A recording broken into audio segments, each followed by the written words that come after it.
sunod-sunod na ipina-privatize yung mga public hospital sa bansa. No, yung kilalang hospital na pang-anakan, alam nyo ba yun? Hindi nyo alam yun, yung public, Pabelia. Yung maraming nanganak, o yun. Pangalawa, yung Jose Reyes, yung nandyan sa Banda Rizal Avenue. At marami pang mga hospital. PGH, no? Sa kayo makita sa Pilipinas, may private na hospital sa loob ng isang public hospital. UPMC, nasa PGH, diba? Private. Parang ayun yung isang patuloy na kinukontra ngayon ng mga kababaihan sa usapin na corporatization sa mga social services. At siyempre yung pagtaas ng bilihin. No? Alam naman natin yung mga nanay natin, yung pangunay nagbabudget ng mga pang-araw-araw na gastusin. Hindi, oil price hike, mga pagtaas ng Meralco. Ito yung pangunahing isang binibitbit ngayon ng kababayan tax lang.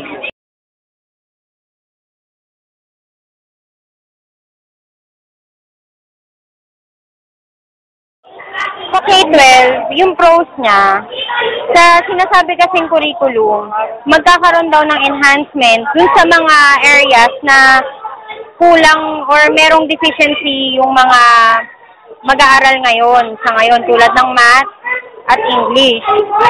Ang cons niya naman, sa nakikita ko, masyado siyang nakatutok doon sa pangangailangan ng world market sa labor policy niya. Katulad ng kailangan fluent mag-English, kailangan magaling sa science, magaling sa math ng onte. Nakakalimutan na ng K-12 ang mga nationalistic na subject areas katulad ng Filipino, lalo na ang history or ang civica.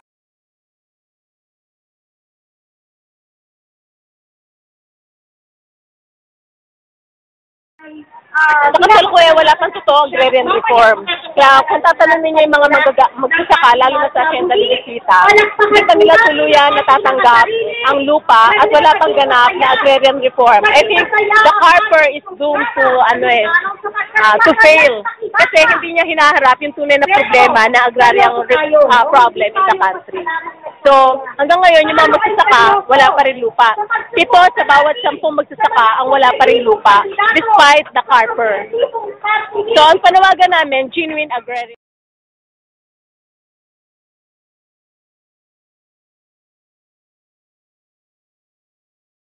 Ang kahirapan ng mga magagawa ay pangunahin yung malaganap na kawalan ng hanap buhay. Tinatayang nasa 4.3 million yung walang hanap buhay. Tipin mo na lang yun, di 4 million, mahigit 4 million ang walang hanap buhay. Tapos kung merong manghanap buhay, may pagtaya kami na nasa 6 million yung may hanap buhay, pero kung tawagin ay underemployed. Ibig sabihin nun, kulang yung sinasahod niya, kulang yung oras ng paggawa niya. So, ibig sabihin nun, ang laki ng bilang, di ba? 4 na milyon yung walang hanap buhay, 6 na milyon naman yung underemployed o kulang yung hanap buhay. Babang sahod, maliit na maikling oras ng paggawa. So sa ganung kalagayan, makikita mo na malaking bilang ng mga manggagawang Pilipino, halos 11 million yan, pareho sila naghahanap ng hanap buhay. Sabihin, patuloy pa rin sila naghahanap buhay. Bagamat may trabaho sila, hindi sapat yung trabaho nila. So doon pa lamang isang batayan na yan na kung bakit naghihirap at nagugutom yung mga manggagawang Pilipino.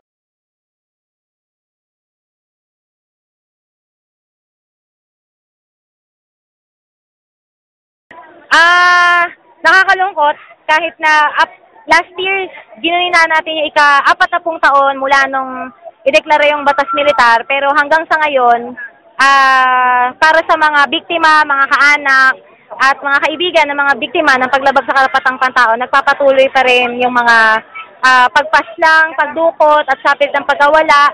Marami pa rin ang mga tinaguri ang mga bilanggong politikal mga inaresto sa mga salang kriminal, pero sila, kagaya ng mga iba pang mga biktima ay mga aktivista, mga magsasaka, mga manggagawa, kababaihan, kabataan, mga ordinaryong mamamayan na kagaya ng panahon ng martial law lumalaban doon sa mga kontra mamamayan na patakaran ng bawat gobyerno. Di ngayon, sa ilalim ni Noynoy Aquino, merong 137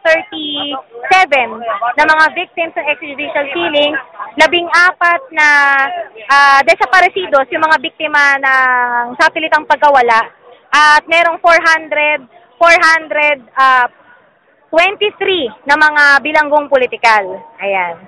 Kaya, actually ngayon, di ba, itong January lang din, pinirmahan yung batas para kilalanin at bigyang reparation yung mga victims ng martial law. Pero kahit yung mga martial law victims mismo nagsasabi, yung pinaglaban nila noon, yung kanilang, kumbaga, ginugol na buhay, panahon at lakas nun para labanan yung batas militar, hanggang ngayon nakikita pa rin nila yung mga violations sa mga base.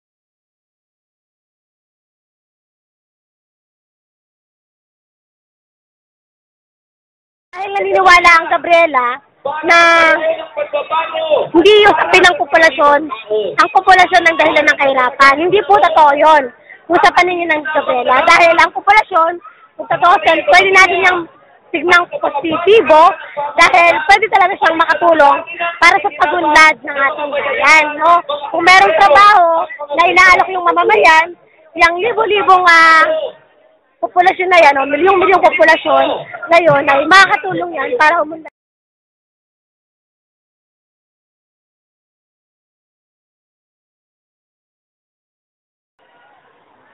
Yang bang mga yan,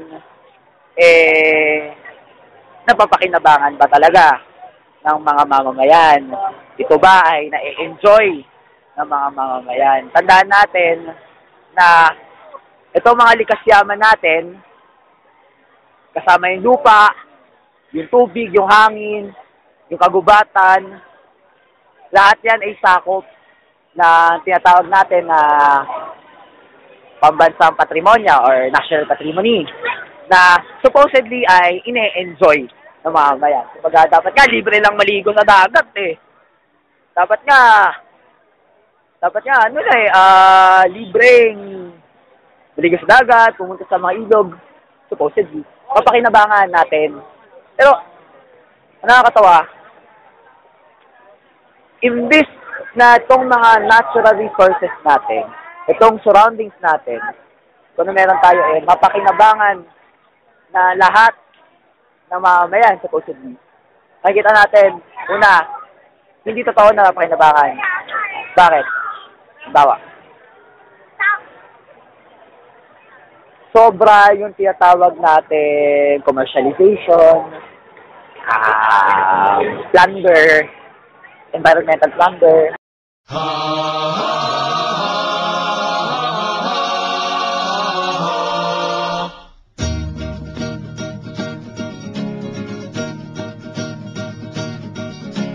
Ang dakilang pakikibakay nagsimula sa napawis na nagpupunla.